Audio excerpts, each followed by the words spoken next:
Are you ready? Can crush us. It don't really get no better than this the podcast that you're looking for. If you're really heavy into wrestling, hosted by the Mark. Energy that's so amazing. Gotta keep it entertaining. Rep the Can Crusher Nation. Yeah, you know what's going down in the ring. Lights out when you hit a ding ding. Knock 'em out like boom, bada bing. Hold it down, you can crown me the king. Got a shout out to the Miz and Duke the Dumpster. We choke slamming everybody, power driving, hit 'em with a face buster. Yeah, this the show you need, and it ain't no need for waiting. Mark, hold it down for the Can Crusher Nation. All about wrestling and keep it entertaining. Can Crushers Wrestling Podcast. Time to break 'em, let's go. Yeah, Can Crushers. Yeah, Can Crushers. Let's go. Hi everyone, this is Ringside Rain and you're listening to Can Crushers Podcast. And now, here is your host, Mark the Mark Martinez. Welcome back to another Can Crushers Wrestling Podcast. It's a Spotlight edition. I am your host, Mark the Mark, and I'm with my brother from another mother, the one, the only. Yes, he's back once again because it's part 3 of Heidi Lee Morgan. It's the English professor, John. How the hell have you been? I've been great. I've been looking forward to this since the last time we talked to her. She's a great storyteller. And this time we're going to dig, I guess, a little deeper into specifically the feud with Alundra Blayze. Yeah, I'm really super excited to hear about the story about Alundra Blayze. And then, she's in the finals of the WWF at that time championship. Was there ever a time she was going to get the belt? All of that, right? I thought you were going to say the word tournament, and then I was going to say Mark is doing the air quotes around the word tournament because we don't know. There's all sorts of rumors. Was it really a tournament? Was this sort of a Pat Patterson, Rio de Janeiro thing? I look back to that time. I remember Ultimate Warrior when he beat Hulk Hogan and surrendered the Intercontinental title, and they had a series of tournament matches across different shows, and they were quick and like a lot of double countouts and everything just to get to the finals. But they televised every match. Honest to God, Mark, I don't remember anything other than the final between Alundra and Heidi, so I'm dying to know if there really was a tournament along the way. Agreed. Because, John, I've actually done some due diligence and tried to find them. I don't know. It's maybe like a play that we did in high school. You cannot find them anywhere. In our case, that's probably a good thing. But right. Yeah. No, I wonder if they were dark matches or if there were no matches. Yeah, that's a great point. So much more to come. We have a litany of questions, folks, but we're not going to give them all away here in the pre-show, essentially, right? No, of course not. But why would they listen? What we are going to give you is a discount to Collar and Elbow, right? And that discount, and that discount is Can Crushers, capital C in Can, capital C in Crushers. You spell it all as one word. When you use that promo code, you save 10%, Mark. Yeah, hats, hoodies, tees, all the cool things that Al Snow and Hooligans have there at Collar and Elbow. Check them out. I'm wearing mine. I'm just going to go ahead and say, Mark, I don't know that you're wearing yours, but never mind that. We'll get back to that in a second. Oh, sure. Throw me right under the bus. Guys, where you can listen to all over the place, really, IMDb, Podurama, Stitcher, Google Box, everything. Just wherever. As you heard this past weekend, I have found us on about 75 different outlets, and I stopped counting. So we're there. We're there. We're cool. Find us on Facebook, Instagram, X now because it's not Twitter anymore, and Threads, or send us the old email. John, Ethan told me that email is not hip anymore. Did you know that? Really? I didn't know that, no. Yeah, it's old. Everybody DMs. It's not, email takes too long to get to you. Can Crusher 16. You still need it for work, though, right? But I don't think it's cool for, us to be emailing back and forth. Yeah, I guess you're right. We don't even do it. No, we are hip because we don't email each other. We don't. We just pick up the phone and call each other. Exactly. We do it the old-fashioned way. Our email is cancrusher69@gmail.com.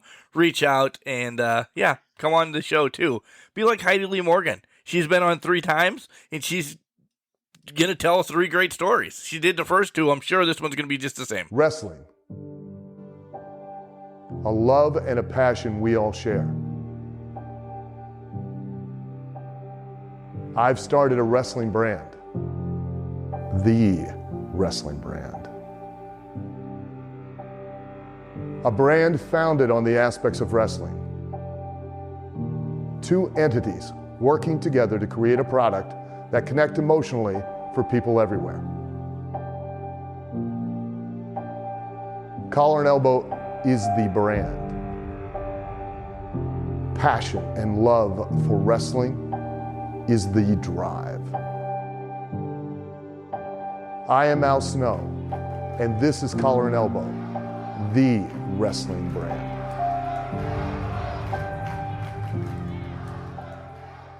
Hey, this is Baby Doll, your perfect tan. And if you wanted to listen to some wrestling talk, listen to the Can Crushers.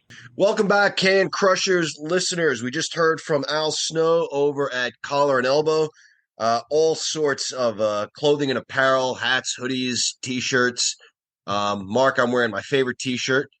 I have underneath my hoodie, because it's so cold in Pennsylvania right now, I have my normal Property of Collar and Elbow shirt on, but it's cold. Yep. I've got my Brooklyn's own Beast. Nice. Chad Gaspar. It's a great shirt. My wife loves it too. She likes the way my chest and my arms look in it. Anyway. Yeah, Heidi, yeah. Folks, we have, for the 3rd time on our show, Heidi Lee Morgan. Welcome back. Thank you for doing this again. Thank you for having me back. I'm honored. We would have you back minimally once a month because we just love talking to you. So we feel you're going to say, all right, guys, stop stalking me at some point, right? Nah, you guys aren't stalking me at all. It's just fun to rehash some good times I had in the industry.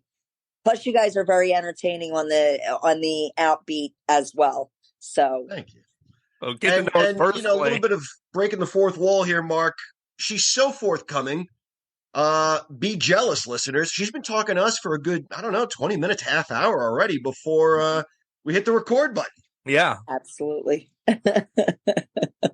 This is part 3 of Heidi Lee Morgan, and now we're throwing in Medusa / Alundra Blayze, whatever you remember her as. Heidi remembers as both. Listen, I'm going to go right out there. I'm coming in hard this time, Heidi, right off the bat, and then we'll kind of get to the easier questions. How many real matches were in that tournament? Okay, shooting straight with you guys. It was Rusty the Fox Thomas against Babyface Nelly, me against Black Venus. That ended that because I beat Black Venus. Rusty the Fox Thomas beat Babyface Nelly. Then I wrestled Rusty the Fox Thomas, who I feel like her and Babyface Nelly and Black Venus never got enough recognition in the industry, except for through the other female workers and the boys in the industry that behind scenes, but not as prominent with promotions. But the workers respected them.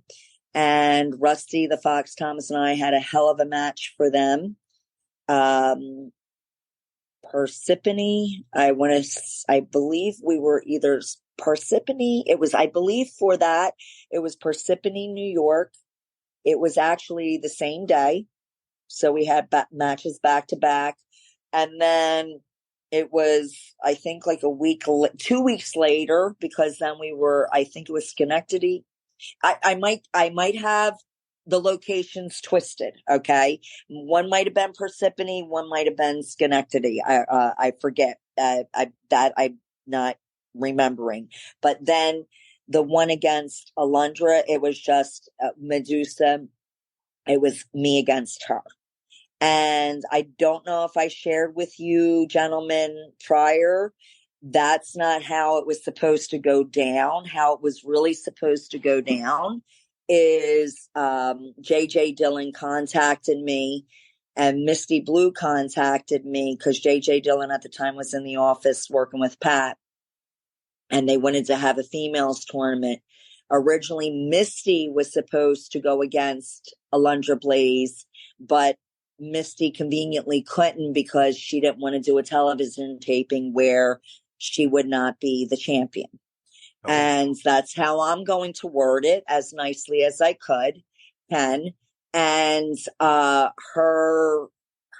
mishap was something, you have to take advantage of opportunities that come your way. So the opportunity came, I worked against her.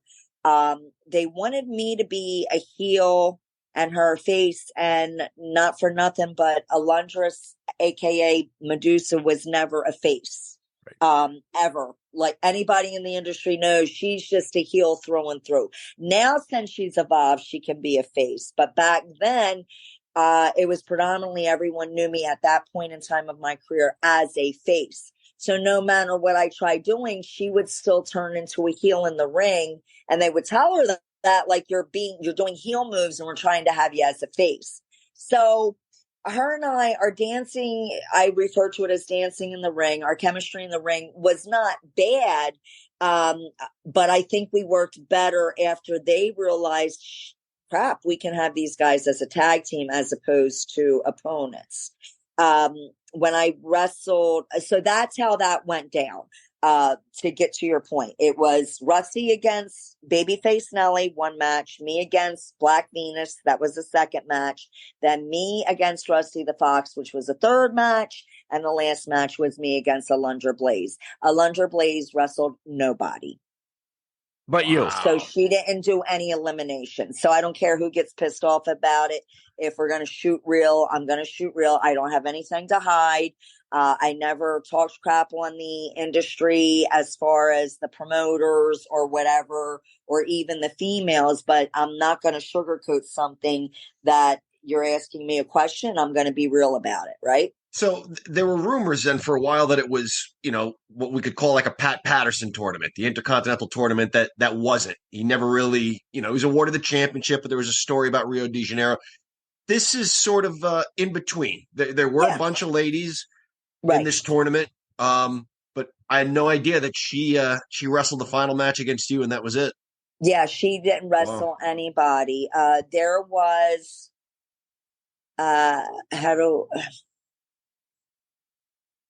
I'm trying to choose my words carefully. I was taught a very long time ago by my father, who was a first generation. He was just a weekend warrior. He he knew the sport inside and out. He was a fan. He loved the industry. It's only been the last 9 years. He can't tell you who's involved in it, but he used to be a weekend watch. Like, he could tell you everything going on in the sport, right? I mean, he genuinely loves wrestling, and always did. My dad did. And it was, for me, it was just something, I can do this. And I just looked at everybody that crossed my path, even though they were big names. They were another human being to me. So I was never starstruck with anyone I crossed paths with. But what my dad did teach me, and then as I was progressing in the industry, being trained by some very good educators, Mola, Judy Leilani, Debbie Combs, Sue Sexton. Joyce Grable, I got to spar with in the ring, working with them. What they explained to me is that ladder that we are climbing, right? You're going up that ladder. It takes two people to be successful. So for anyone to become a champion, someone had to be willing to put you over to make you look phenomenal, because you can't be a champion. You can have crowd charisma, but that's still not going to make you a champion. Okay. You can be the best athlete in the ring. It's not going to make you a champion. What makes you a champion and successful is other individuals helping you to be put over. And I was very mindful of that as I was going up the ladder, trying to work as a unit with everybody that I came across. and I thirsted for knowledge. So I was willing to spar with the women because I figured I could pick their brains, and they appreciated that because it was a respect that I respected that they're a senior to my, greenhorns. But I wanted to learn. I always just genuinely wanted to be good in my field. Whatever I chose to do, I had to be really good at, and I would pick whose ever brain that, you can learn from, and those people help make you a better person. So now you come to the end of your pinnacle, or the height of your career that you've worked so diligently for, and you might maybe you'll be lucky and you'll have a slew of people willing to work with you, or it might just so happen that you might have burned bridges because of, unfortunately, of who you are and maybe what you might have said to individuals in the past. And when I was there were issues going on because other women were jealous. And it's not my story to tell, but I know for a fact they were angry and upset about Alundra being crowned. And that was one of the issues, not being able to get people to, when other women wrestlers in the United States to work her, because nobody wanted to lose. Okay. And the ones who did step up to plate, WWE was looking for a certain look, and it sucks because, it's okay that you hire a Bam Bam Bigelow who's not in shape, or, who else? Who's, Kamala, or the Butcher. I'm not picking on, sure. but No, but they're bigger guys. Yeah, I mean, these guys aren't sexy. Come on now. Like, so y'all want to do the same thing? Like, every person, all these women that they chose had charisma and charm and were friggin' awesome heels. So it didn't matter they look like they were badasses in the ring. So why does it matter that they don't have bulging muscles when you had these other guys that were still working? So that's my tip. Now, of course, they all have to be built and blah, blah, blah. But you know what? Let's not shame these women that deserve to be there. And,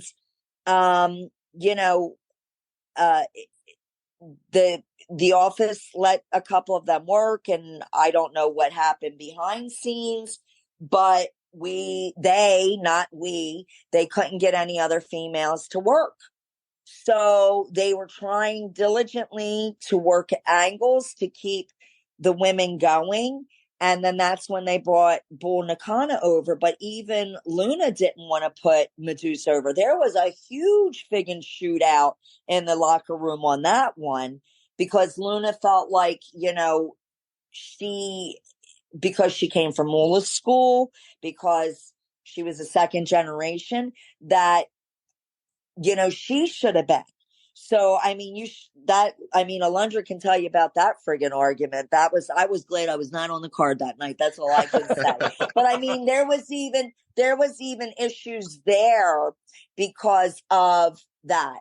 And like, Alundra and I didn't, like, we had definitely, just like Wendy Richter and I, having our feud. And then finally Alundra and I came together because so when that was building and they had to bring Bull Nakano over, there was a match that they're introducing Bull Nakano, and I got paid very well to make people look good. And so Bull came over, and Bull did not speak a word of English, and it was dancing, because I'm an aerialist back then. I'm not now, but I was an aerialist. So she understood that, because that's all Japan is, right? And so when her and I had that match, I made a request to Pat Patterson and Chief, because Chief was in the office, giving out money, the back pay, and Chief Jay Strongbow was in the back office with us, or back room with us.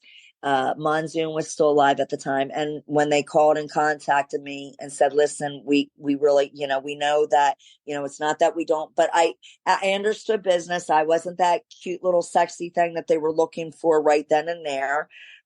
So I was doing my best, keeping my morals and values to do what I needed to do.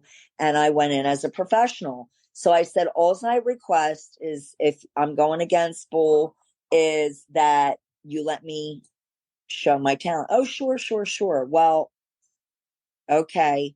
I come, I wrestle against Bull. Chief Jay Strongbow gets excited because he's like, oh my God, that was phenomenal, right? Go to show it on USA Network, and they edited out 3/4 of all my high spots. I was pissed. So now they call me up, and I said, I'm not doing it. I literally said to Pat and Ann, I said, you tell the office to go get somebody else because I know you can't.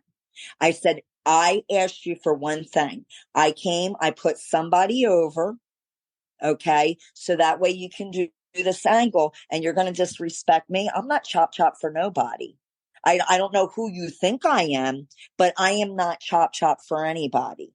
So no, I'm not going to do it. Go find somebody else. Well, a day later, they call me back up again. Now it's Pat instead of Ann, because at the time he had a secretary named Ann. So now Pat himself calls me back and he says, I know. I said, no, Pat. I said, that's not cool. I said, I did you guys a favor. Did you pay me? Yeah. All I asked you to do was let my spots be seen. And you cut 3/4 of my incredible aerials I did with her out of the TV. And I'm not chop for anybody. And I know, and you can't get anybody. No other females right now want to put her over.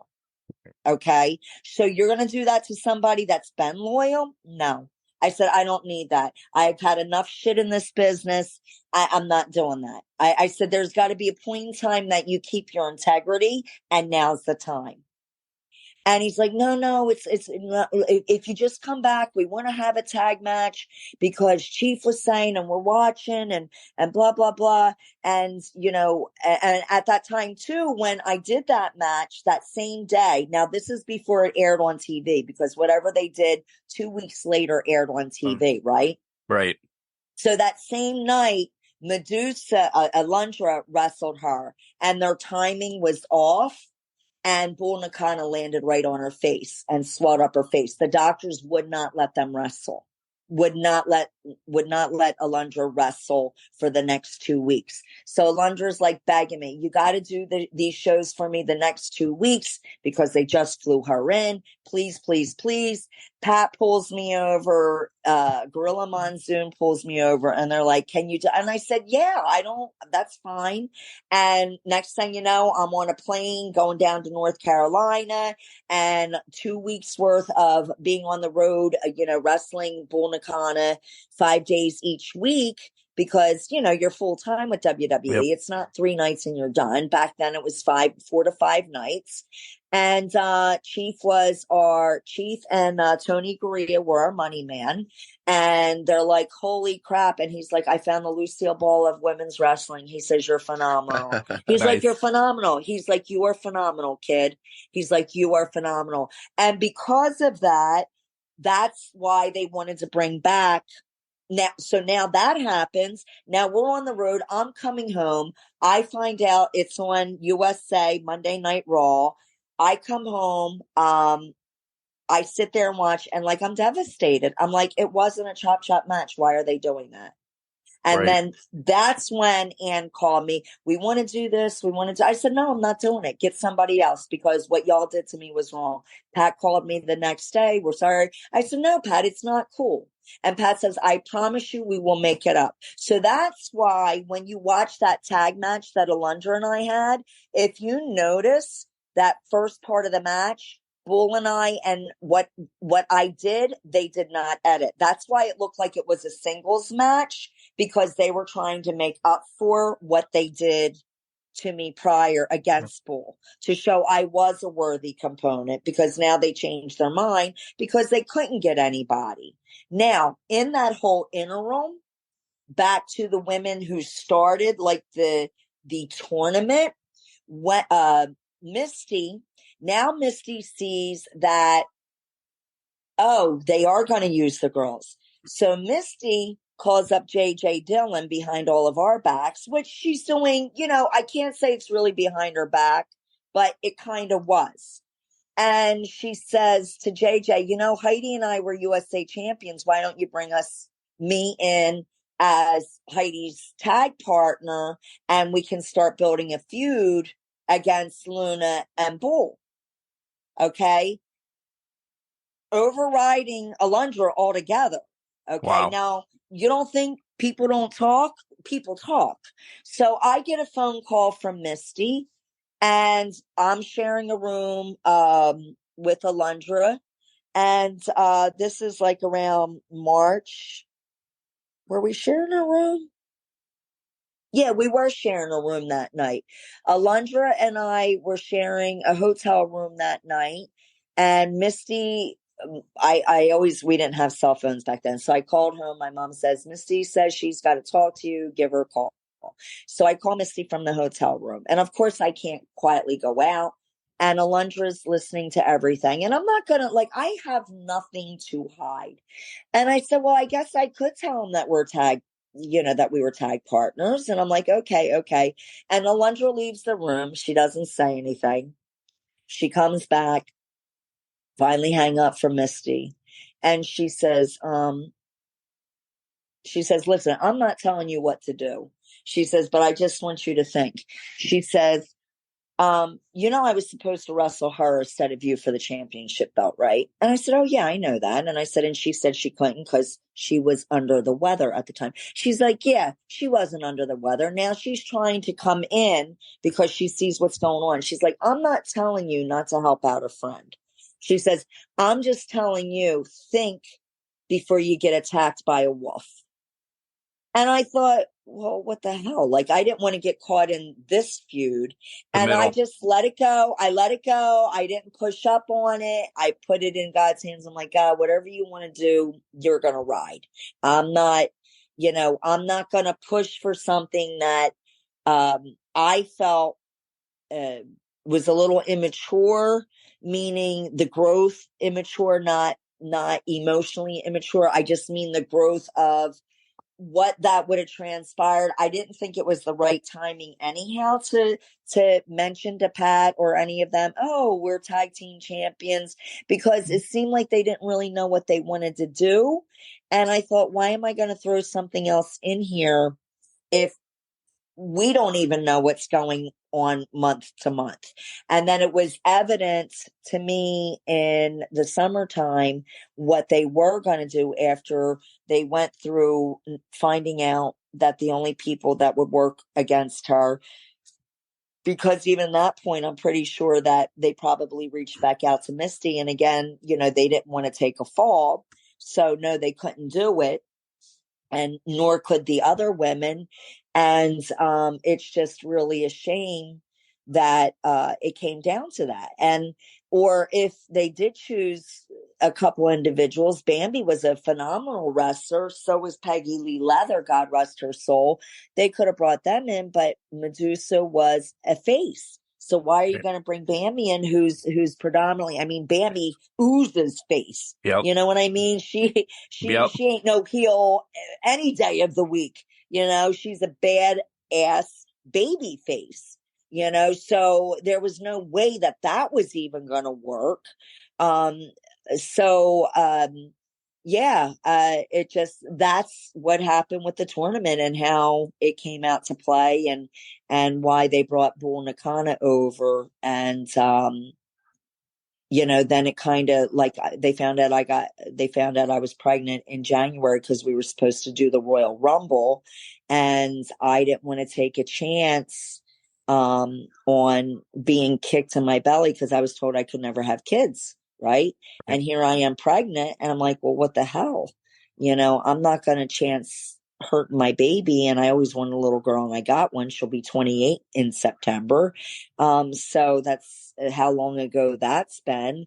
I didn't want to chance that. And it was right after that. It so slowly disintegrated because they couldn't get girls that they wanted to work. To an earlier point you made about some of the bigger guys, and there's clearly all things are not equal, right? Absolutely. When you talked about your match with Bull Nakano, going back and watching that today, boy, Vince McMahon stops just short of calling her ugly, to be perfectly honest with you. Right. The Macho Man was saying things like, "What are you talking about? I think she's a beautiful woman. She can be beautiful and tough." And Vince was like, "Oh, you're blind. You're crazy. She's tough, but she's not pretty." Did that drive you nuts? Does that bug you? I think yes and no. I think taken in context, because we know there's always a storyline. I think they were trying to build up that she was a heel, but I don't think you need to shame an individual to make them a heel. You can say, "Oh my God, like I won't want to meet her in an alleyway." That doesn't mean that they're an ugly person. That just means, the aura that's coming off of them is pretty damn scary. I get people that tell me that all the time at the gym. I'm sorry. It makes me laugh because they call me I'm like, I'm the nicest person in the world. They're like, "You're a gym bully." I'm like, "No, I'm not." But I've watched some of your boot camp women, things. No, you're. yeah. Well, planet we're a judgment-free zone, right? But my women and even a couple gentlemen that sign up in the classes, they get really scared to go out onto the gym floor with the weights because, the guys can be intimidating. I've been around men all my life. You ain't scaring me. Like like if I'm going to die, I'm going to die. And if I do die before St. Peter's lets me in, I'm going to be like, no, hold up. I've got some major haunting I need to do before I'm going in. And I'm going to fight with St. Peter not to let me in, because trust and believe I'm going to have some serious fun scaring the shit out of people. So when I go onto the gym floor, I'm like, "Are you using that machine?" "Well, I see you on the phone." "Oh my God, no, I didn't holler at you. You're supposed to be here working out, not on your phone." And my women are now able to get on the equipment. So I can't tell you how many times in the beginning that I started working for Planet, I had to have a meeting, a meeting with the minds, with my supervisors and my actual bosses that own the facility, because one's an attorney, one's a real estate tycoon. And my bosses at Planet Fitness would be scared to talk to me. So they would make sure they had their backup, which was the owners. So, they would say, "Okay, this was presented to us that on this date, you told a gentleman that stop staring at himself because you need the equipment." And I'm like, "That's right, I did. And you know why? You want me to take 5 people. I need 2 Smith machines." He's standing there flexing in the mirror, and we're not supposed to be doing that. And Don, the attorney, he laughs and he's like, "Heidi, we knew you were going to be honest." I said, "Well, what do you want me to do? Lie about it?" I'm like, "Tell him to get a set of kahunas and say it to my face." No, he's a big ass 6'2", steroided out dude coming to you guys crying because I told him stop staring at himself because I got 20 minutes to train women. So figure it out. Like, either you want me or you don't. I'm a lunk. You hired a lunk. So I train 1,000 people a month and no one's beat me in 7 years. So whatever, These are the stories that I love. I love this off the wall kilter stuff. I love it. Go ahead, John. So my point with that is to say Bull Nakano is scary and intimidating, and I wouldn't want to see her I would agree with that. But to denigrate somebody and say, "Oh my God, she's hideous. Just look at what's wrong with her." She actually had a very pretty face. And of course she's, even Luna had the great, her name, it speaks for itself. She was beautiful though, Angel was. She's actually a very beautiful young woman, God rest her soul. But that was her character. So if you want to say scary and eerie and, she's crazy, yeah, that was her gimmick. But to literally say, "Oh, she wasn't." Yes, I have to agree with, and it did. And certain things like that did bother me. I understand we have but even Nikolai, when he was a Russian, they didn't say, "Oh, he's an evil jabroni." They didn't say that. They just said, "Oh, he's a Russian." okay, that was the worst thing you could actually say about it. And, oh, he's so against America. He hates America. So they never attacked it how he looks. So why you got to attack how a female looks? Sure. I don't get that. So you're right. It's always, it's always double standard. Always. Yeah. And I don't know if it's that way still, because I haven't really watched it. I Yes, think it's still that way. That's crazy. That just have we not evolved? Isn't that what we're supposed to be doing? Evolving? Yeah, we should be. But yes, side note, there was just a sign held up on AEW that said, book the women's division better. Like, it's just, again, it's like one match on, they have 8 hours of TV and you get one women's match in it. And it's, yeah, it's rough. There's so many talented individuals. Like, have they not learned? I thought that with Stephanie McMahon stepping into WWE, I understand that they're sold now, and I don't know what's going on with the industry that way. But I would think with her finally stepping in and her dad saying, oh, yeah, you're right. We never really did use the women right. Again, I don't know if I'm offending anybody or not offending, but she is the reason why they stepped out and finally got recognition. Had he not had a daughter and just had another son to take the spot, the women, there wouldn't be the Bellas. There wouldn't be on E! Channel about the divas. They would have never branched out. They would have just been another pretty face again to color the card. Yeah. In that tag team match, you're in for, I'm going to say, the first 5 to 8 minutes. Yep. Doing a couple of really cool things that, honestly, I know this gets overused. We had never seen before, at least from a woman wrestler or ever, to be perfectly honest with you. But by and large, you were getting the tar kicked out of you by both women until you made the tag to Alundra. Was that by design to show her, hey, she's champion and she's the big hero? Or is that more of like, show us what you can do, Heidi? We owe you one. Why don't you take it? Was a combination. It was a combination because I hit the roof about how they spliced and didn't show some of the aerials that I did. They took, like I said, they took 3/4 out of what I did. And I was livid. I was so angry. I tried to stay as composed as I could. And it was a phone conversation we had, and I stood firm. So I think there's two sides to that.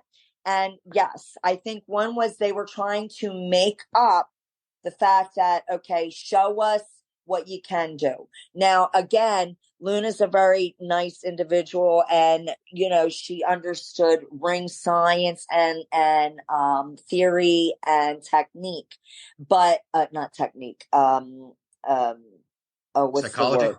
Psychology. Thank you. But as far as technique, she was very basic. You couldn't do a lot of fancy stuff with her. So her was more punching, kicking, clothesline, cross body. Where Bull, I could go up and down, and we didn't even speak the same language, and Bull just knew how to hold me. Luna did not have that degree of talent that Bull Nakano had, and that's the type of talent Judy Martin had, and Leilani Kai had, and Peggy Lee Leather had, and Wendy Richter had. And Rusty the Fox had. These women had that type of skill in the ring where I could just put one foot up and flip, and they knew where to go, whether I said something or not, because they were acclimated to that. Luna didn't know how, and it would have been a train wreck waiting to happen. So I knew I had to keep it very basic.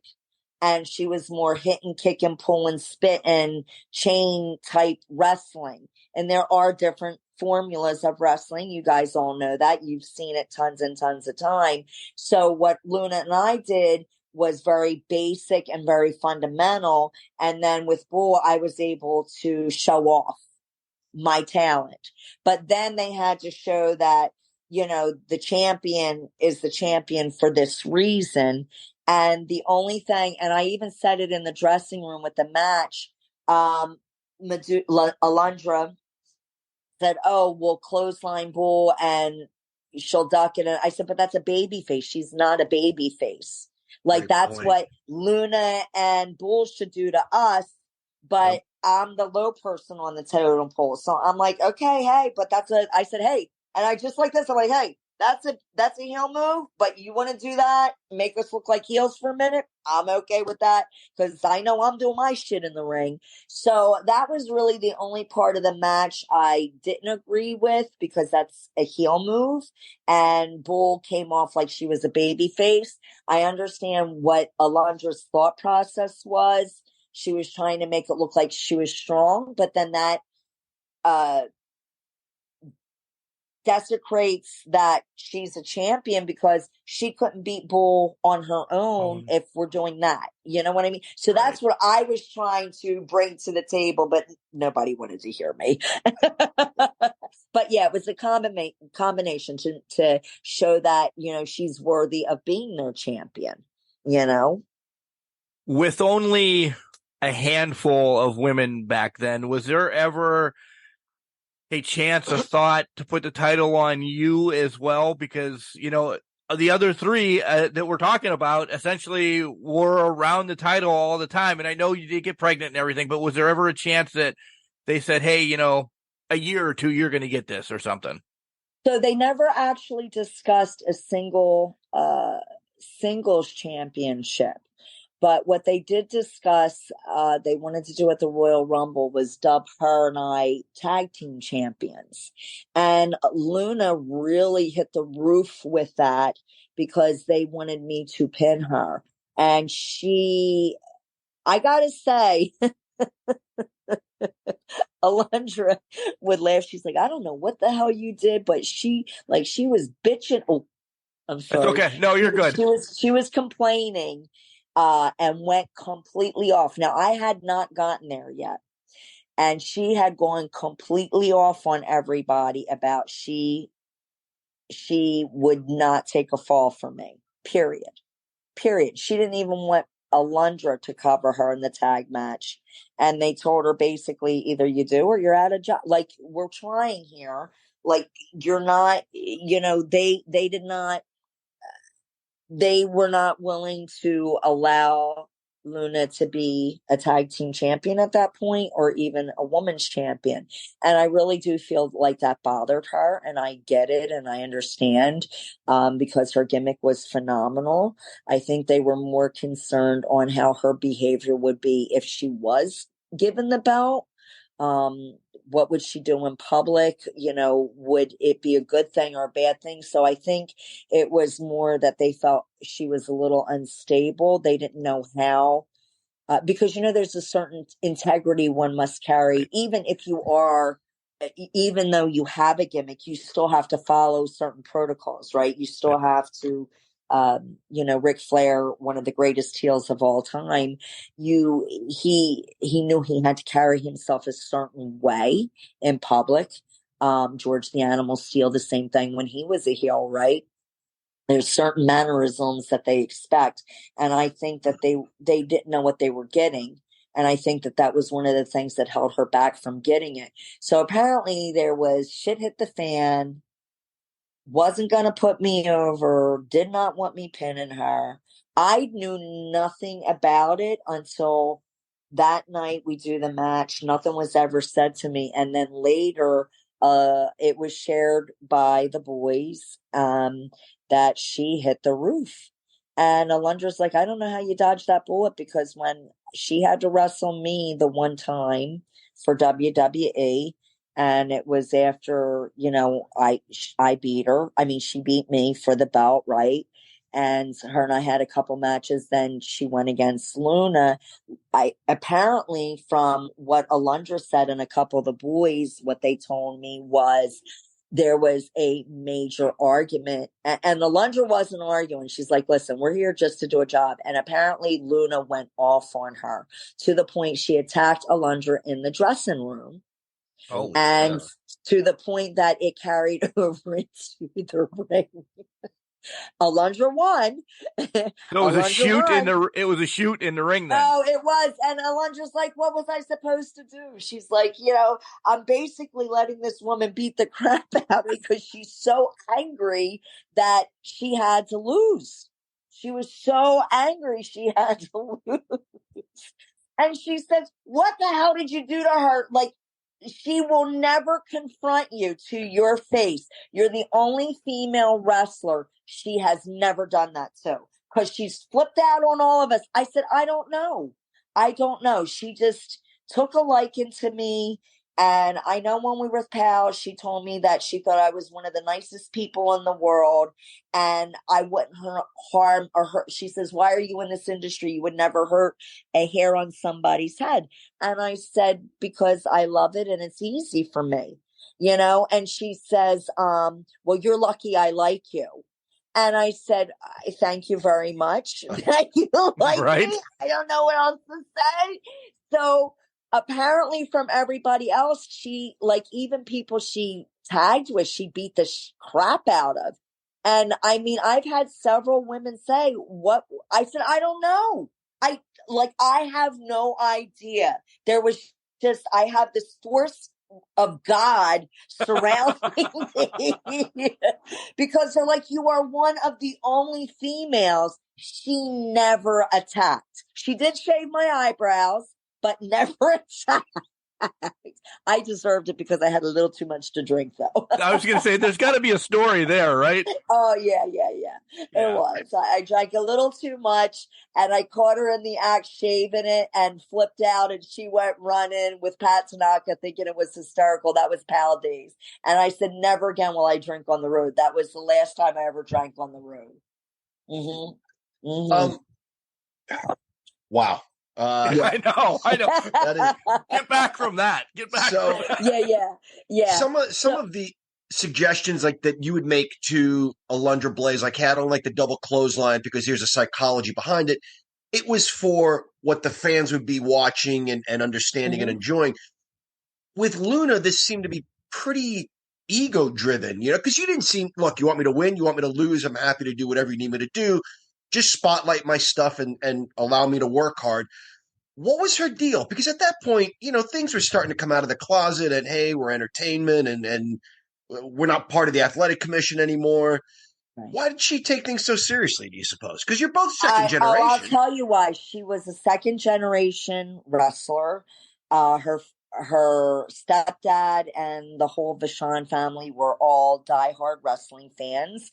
They believed in the shooting, shoot wrestling, catch a can style of wrestling. And they believe that's your life. Once you establish a character, that's it. There's she literally never came out of her role. And we do. I understand, sometimes I watch the dark side of the ring, and some of them, yes, they have taken their character to a whole nother level and lived their character outside of the ring. And I think that's one of the reasons why I do get asked to do many interviews, because I'm very real. I'm not going to go, oh yeah, I mean, unless you want me to do that. But you're asking me questions as a person. You're not asking me questions as a character. We didn't set the precedence that this is going to be on promoting a show. And so now I'm going to get into character. She lived her character. And I don't think the last 6 years of her life, she knew how to. She lost who Angel was. And it was Luna Vachon that literally took over. It's almost like the Joker, right? Yep. His alter ego took over on him. And that's basically what I believe happened to Luna. She really believed her game. And listen, she was a bad bitch. I am just very grateful I'm surrounded, but she is, and she was, and she earned that placement. She would not let, because of what she's been through in her life, anyone screw her over beyond what she had already been. So I just think she could never come out of character. That's the difference. Right. That's the difference. speaking of differences, kind of shifting gears a little bit, NWF, WWE, let's not talk money because the differences was probably night and day, but a couple differences that you saw working NWF and WWE and all of that, like a combination. Do you know what I'm trying to say? Yeah. Absolutely. So, it's, anything in life you have to put your apprenticeship in, right? And it's like you watch these rock bands or comedians. One of my favorites, Steve Harvey. I love watching his motivational speeches. And you go back, and he quit a job at 28 years old, winning $50 in front of 50 people, and thought he was big time, right? And everyone thought he was nuts. And he just kept on going and persevering and persevering. And it's the same thing with, I love Pink. I think Pink is phenomenal. And Pink, would skip school and go to the local club, and they'd let her sing because she had a good voice. And you're in front of these people. It wasn't big time.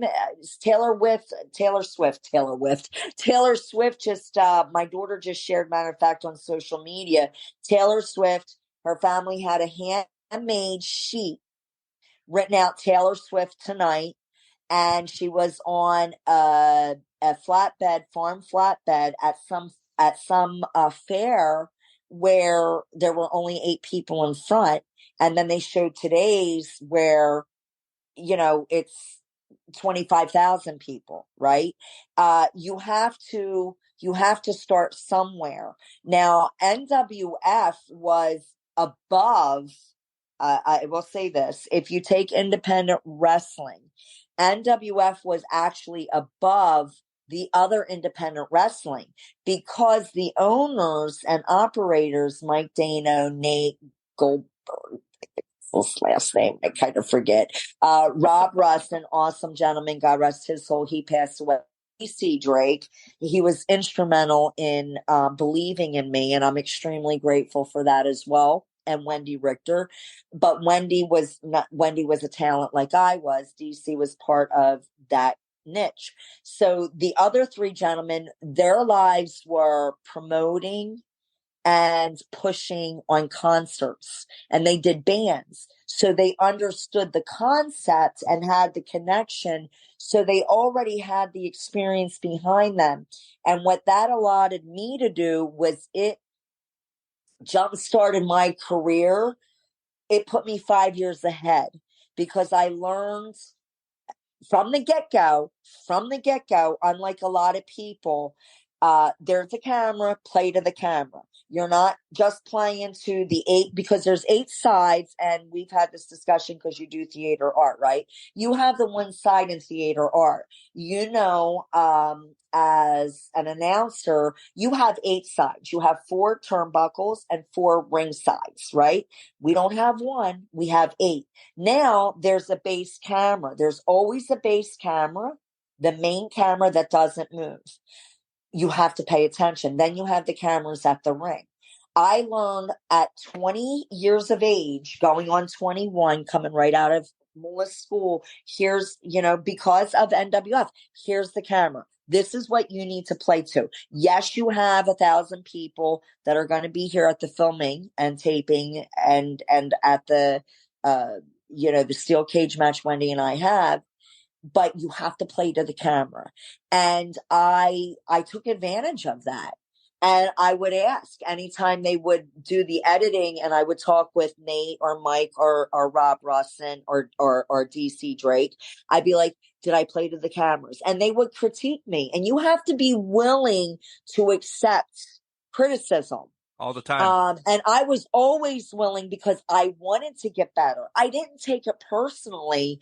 When Wendy would say, okay, I said, what did I screw up? Oh, child, you messed this up.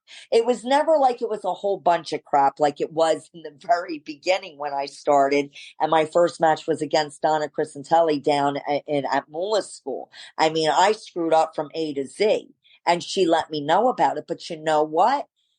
I evolved from there because I wanted to get better. So it jump started my career 5 years. Like, it put me way ahead of a lot of other independent female wrestlers and men wrestlers, not just female, but men wrestlers as well. I did not become quick on the mic. I wish I did. I was more ring facade instead of a microphone facade. Rusty the Fox Thomas was phenomenal in it.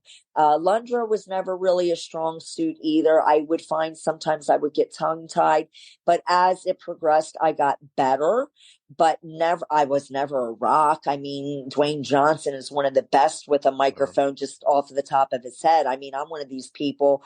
I can crack a joke at work and everybody will laugh. I said, yeah, it's going to be 5 more years before you hear another one too. You know? He's like me, John. She's like me. You're the Rock, John, and I'm definitely Heidi Lee Morgan. Yeah. I'm like, what? My first interview for NWF. Oh my God. Damien Kane was my manager initially, right? If you watch that interview, I'm like, that's right. That's right. That's right. That's right. I'm like, oh my God. So the joke, I can't even tell you how I was so razzed over that. That's right. That's right. You're so intelligent. That's right. Thank God for Damien Kane. He saved my hiney on that interview because I just fumbled. But the difference, so that helps me. And then you get to WWE and it's like, wow. I mean, I learned that though from WWE when I did the bodybuilding exhibition in 85. That was the year WrestleMania popped. It was September 28th. I am 19 years of age and my heart is beating out of my body because we're at the Spectrum and it was 30,000 people. And even the boys had not been used to crowds like that their career. It just popped in April that year for WrestleMania 1. And so here I am with my heart ready to explode out of my body. And Gorilla Monsoon's like, okay, we're going to cue you. They're going to XYZ. And if you screw up, they'll let you know. And Hogan was standing right behind me as Monsoon's telling me this. I'm like, okay. And I'm trying not to hyperventilate. And Terry didn't make it any better. He's like, that's right, little lady. They'll let you know if you screw up. And he walks away. And I said, thanks a lot, brother. I just like, really? Like, I'm 19, dude. Don't do that to me, right? I'm like, great. I'm going to poop my pants. And then the director, they had the television people there. And they cued you like, okay, ready, 3, 2, 1. And then boom, they point and you go. And just that whole, so when I went to WWE, I already had an idea because what I saw in 1985. Now I come back in 1993 and here we are. Now I'm a little aged, familiar, but still the same thing. There would be someone right at the door getting ready to cue you, going out into the audience in your little black square hallway that's, curtained out and giving you the last minute cues on what to do. LPW was also very good at that too, because these all built up to the big boys. I mean, is there a night and day difference? Yes, there was a night and day difference. Just incredible on the whole, atmosphere on how from watching them set up the ring and then watching the lights go up and the ring lights and then them readjusting certain things and doing the cueing. It's very, very impressive. Sometimes I would sit there in the back where the dressing rooms were. We had access because of where the curtains were, and I would just peek. And I remember Alundra saying, what are you doing? I said, I just find that fascinating on what they're doing. And she's just like, oh, okay. And then she'd walk away and go talk to somebody. And just watching what they did behind scenes is very incredible. That's the nerd stuff that I love, by the way. I love that stuff. Yeah, well, we'll stay on that then. I saw an interview, Heidi, with Scott Hall, who was Razor Ramon, while you were there as well. And he talked about how the TV at WWE was the best anywhere. And he said if you did something cool, you could be sure the right people would find it. Were you able to relax a little bit, say in WWE versus maybe some other promotions where you're talking about you got to know where the camera is and all that sort of stuff? But since they were so good and the production was so top notch, could you relax a little bit and just trust that if you did something cool, the right cameras would find you? Their editing and splicing, their people that they have hired are definitely on top of their game. It's very impressive on how they would catch certain things. I would always pay attention to where the main camera was, be when I would watch them set up and I would see. And then I would joke around and I would go back to the dressing room and I would say to Luna and Bull, the camera's right here. They're like, they're going to tell us where the camera is. I'm like, yeah, but I saw where the main camera was. And Luna's like, oh my God, yes, Heidi, yes, the main camera. And then she'd go into character saying where the main camera was, making fun of me. But then when we would come out, they would tell you where, had I not asked in the past on where the cameras were, I wouldn't have known. But they would literally say, okay, here's where the base camera is. Make sure you try to shoot your, like if you're doing clotheslines, cross body blocks, that way we can get the whole side aerial. And then, just the cameramen being, or camera people being where they needed to be. And then you watch how it comes together is incredible. Especially when it's live, like when they do the pay-per-views. I find that completely fascinating where they're able to just clip on it just at the right time. It's now, of course, at the end, they have their replays and stuff that they're able to splice in. But I find that very fascinating. Yeah. And you could relax a little bit more where your emphasis is now, they're going to make us look really good if we produce. And it gives you a little bit more freedom to know that all you got to do is do what you're paid for. You do what you're paid for, they're going to be right there because they're on top of their A game to make you look good. One other quick question while we're talking about that time period. Were there any guys that stood out to you where you thought maybe they said something nice, or you could tell like, hey, they're pulling for the ladies. They really want to see the women do well? So Chief J Strongbow was always one that after he watched my matches with Bull would push up on the women's matches. And then if he saw something, he's like, hey kid, do this. And I'm like, okay, I'm not telling you how to do it. I know you're like, I could never move like that, but if you could just do this instead of that. And I'm like, okay. So I greatly appreciated that. I basically stay to myself. I will say some of the nicest gentlemen, and it saddens me, Scott Hall. I only have him and Owen Hart. There's a soft spot in my heart for them. They were complete gentlemen with me. They never hit on me, never treated us women, well, I can't say I'm speaking for myself. They were complete gentlemen. And when I would be on the cards, they were the ones that always would come over and always make me feel at home. And Bill and Bart Gunn, Bill over Bart. And there were a couple times that I did travel, because normally I would travel at that point. It would be with Alundra and Macho Man. Macho Man was like my dad. For some reason, he thought I was like his kid. I don't know. And that's fine. He was always very supportive, after, me being there. And then it's like, don't talk to her, leave her alone, like nobody's allowed to talk to me. Just wave. I don't know why. Alundra and I still, like, we have no idea why he felt that way about me, but he's like, don't mess with her. She's not one of the other girls, and would hit him, like literally hit the boys in the head. But I remember the one particular time, a couple of times, I had traveled. The one time we were up in Chicago, and Razor came he knocked on the door and he's like, Miss Heidi, we're going to go get something to eat. You want to come with us?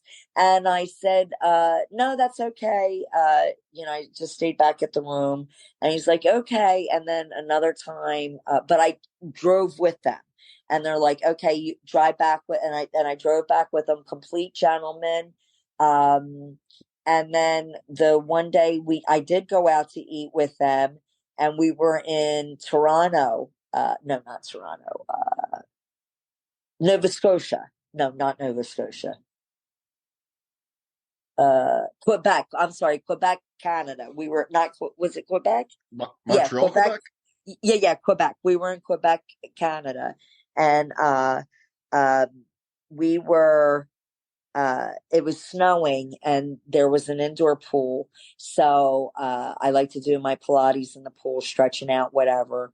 And Razor and Bill like, Miss Heidi, you want to come get something to eat? And I said, sure, guys, give me a minute. They gave me a little bit of time and I go out to eat with them. Well, Tatanka was with them. So it was me, Tatanka, Scott, and Billy.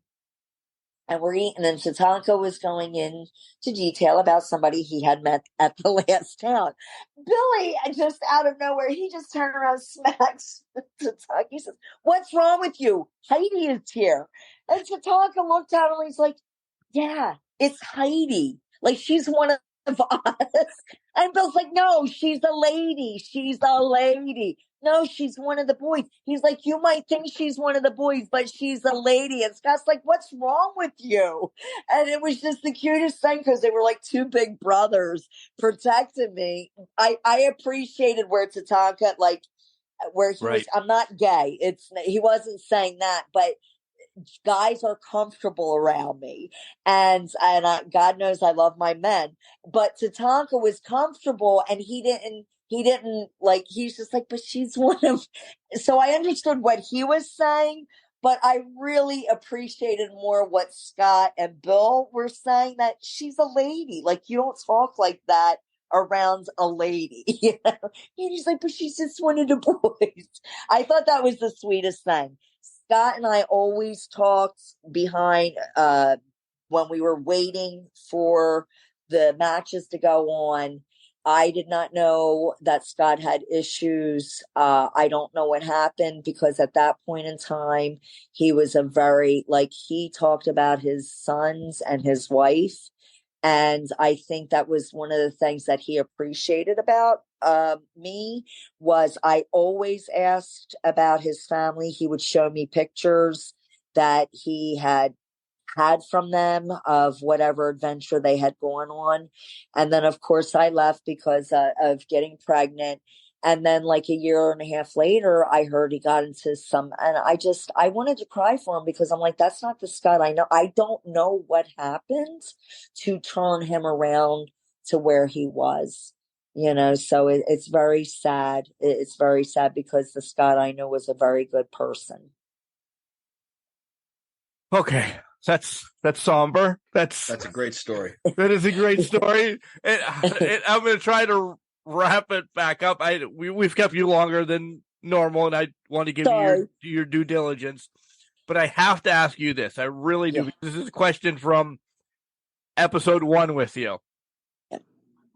Everything you've done in the business, everything you've loved about the business, are you happy with everything you've done? And is there anything that you're like, man, I really wish I could have done that? That's a very good question. It's loaded. It's very loaded. Yeah. Yeah, I've never, ever been asked that. I am very happy with every opportunity that was bestowed to me. And actually now it's going to make me cry, because I've never been asked this question. I'm sorry. That's not what it was. No, it's a good thing, because it's like what I do to my women when I have an interview, right? So I am glad that I bowed out with integrity, that I left on good terms with the females in the industry that thought highly of me.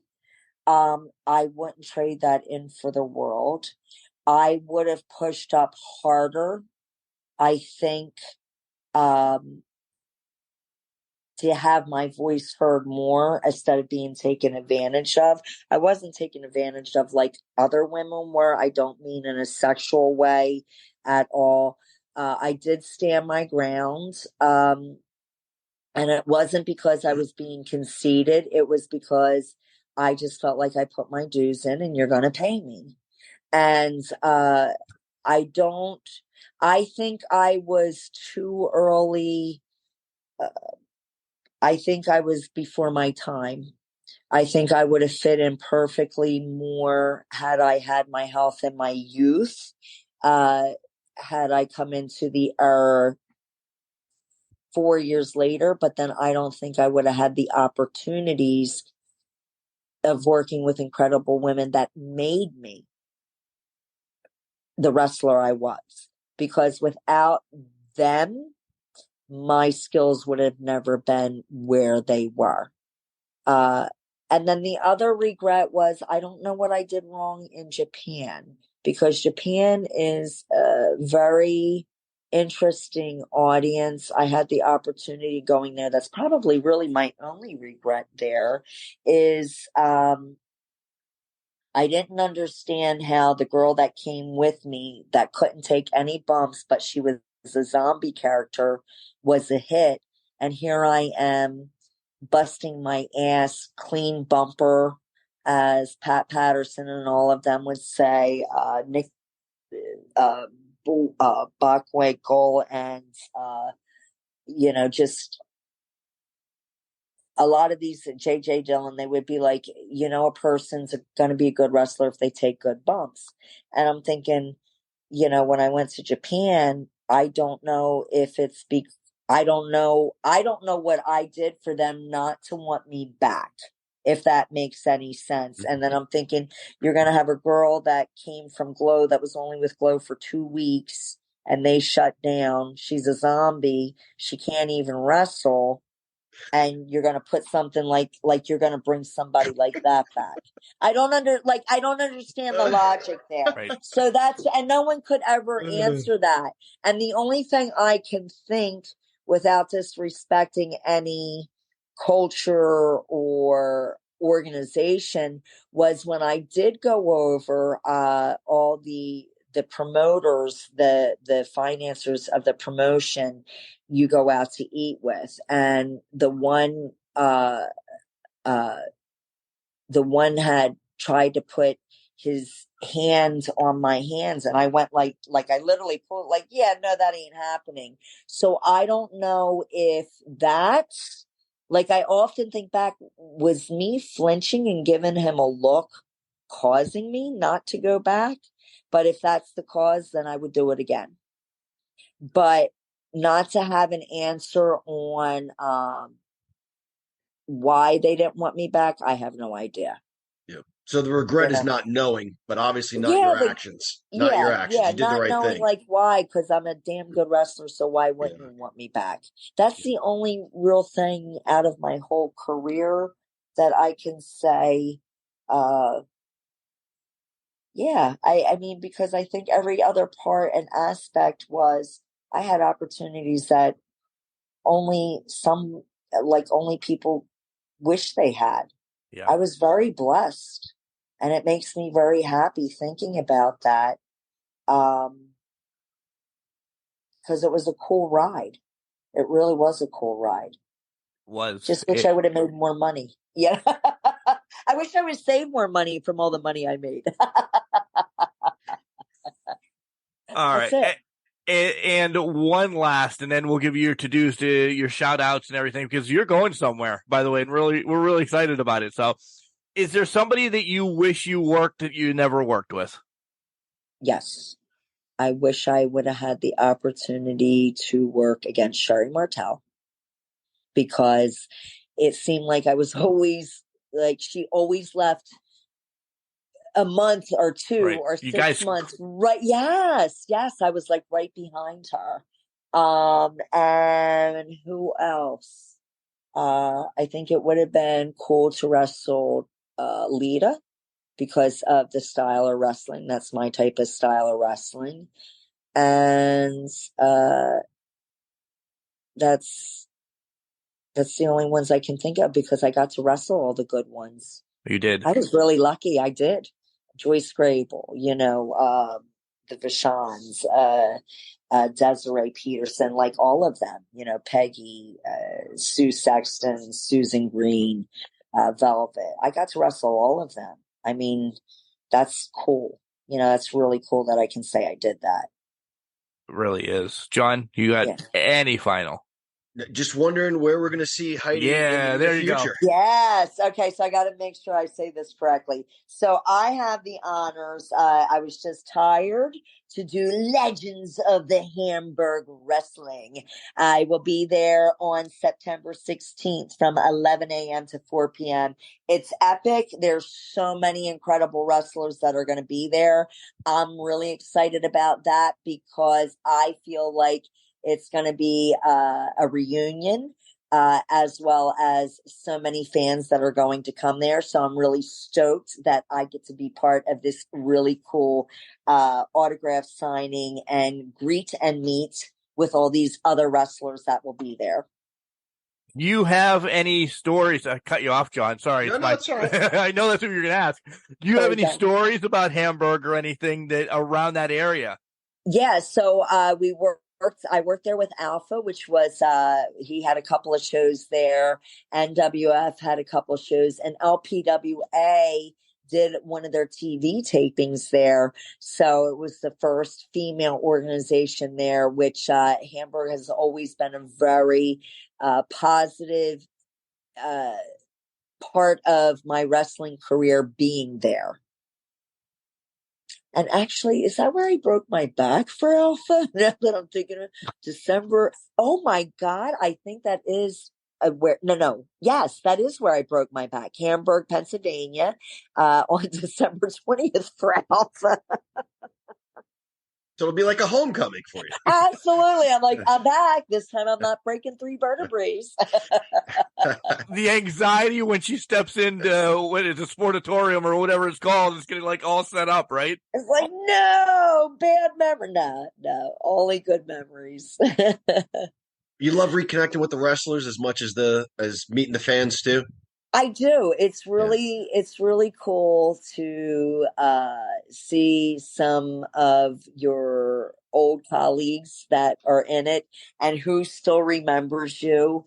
I enjoy running into Sergeant Slaughter at the events because he joined us with LPWA, and I felt like I was one of his pupils that he really appreciated because because he's all about cameras and playing to the cameras because of his character was always animated, right? And I remember the one time that they were having a meeting and all of us female wrestlers were there listening to instructions and going on. And he's like, and camera. He's like, the one who plays the cameras the best, just like it's the audience, is Heidi Lee. And I'm like, what? Like, it came out of nowhere. I'm like, what, me? You're talking? And he's like, yes, you really, he's like, watch her. She plays to the cameras like it's the audience. And I'm like, well, damn, like that made me feel really good that somebody on his level recognized that.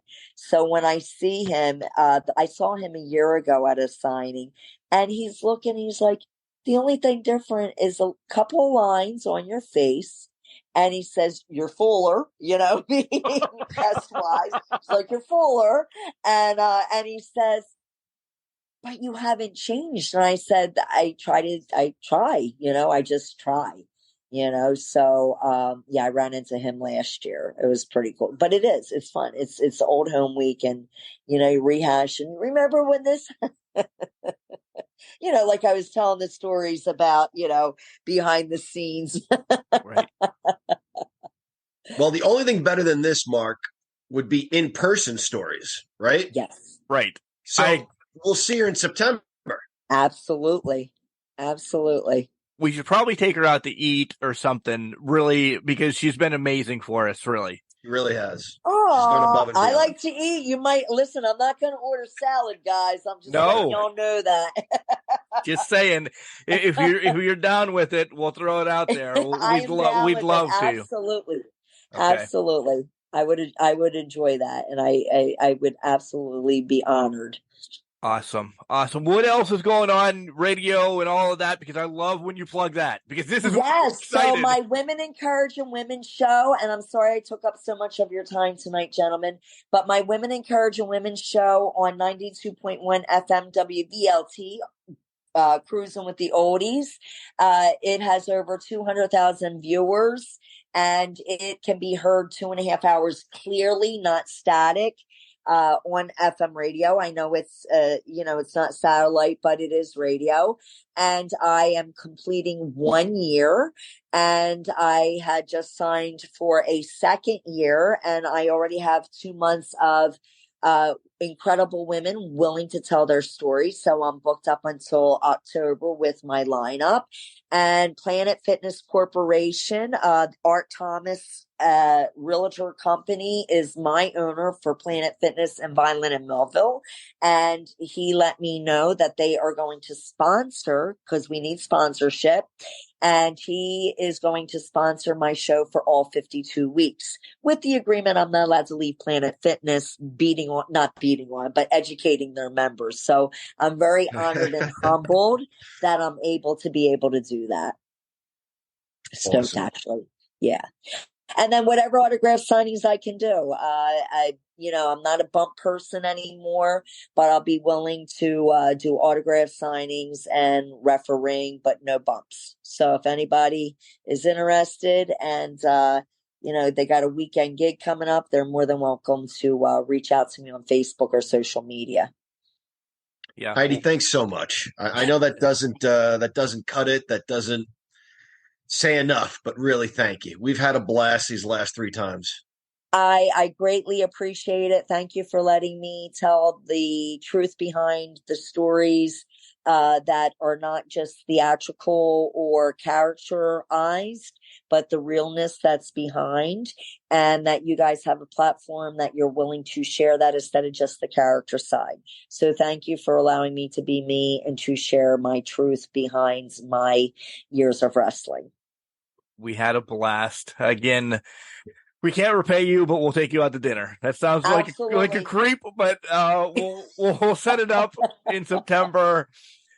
Thank you very much. And as I always say to you, I love you. Thank you for coming on the show. I love you guys too, and keep it real. Booyah. Hey everybody, this is Cherry. You're listening to Can Crushers podcast. I hope you enjoy. So the intention was to learn all about the feud with Alundra Blayze, which we did, Mark, and then some, and then a whole lot more. Some. Yeah, wow. Shocking. But as Heidi said, she just wanted to tell her story, her story. So that's her story, and it was amazing. Amazing. Didn't know half of that. Now I know a lot of it.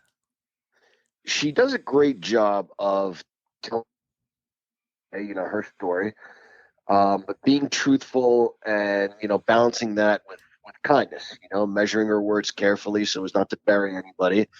But also, just as importantly, being true to herself. Terrific storyteller. I had no idea she had, pretty good friendships with Owen Hart, with Razor Ramon.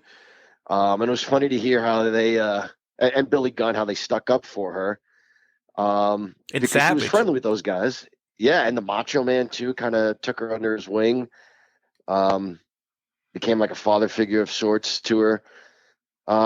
She's got a lot to hang her hat on. She really does. She had a terrific career, wrestled a who's who, and we also found out a couple of missed opportunities that she had with sensational Sherry. She would have loved to have been in the ring with her, and I think that would have been fabulous, pretty darn good. Yeah. And then Lita too. I never thought of Lita because that was one I think she said it before how she always didn't cross paths with Sherry, so I knew kind of maybe that was going to be one. But then she brought up Lita, and her style was these are my words, what Lita kind of copied, because Heidi Lee was doing it before Lita did it.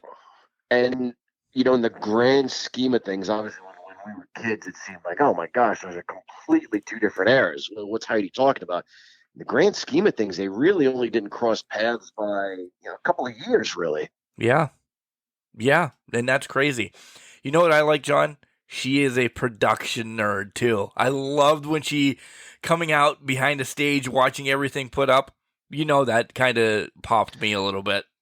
Yeah, that's not even my thing, and it was really fascinating to hear her talk about that. And Sarge was right. Sarge and Slaughter paying her that compliment. You go back and watch her matches, and you'll see she knows where the camera is at all times, and she knows exactly what to do.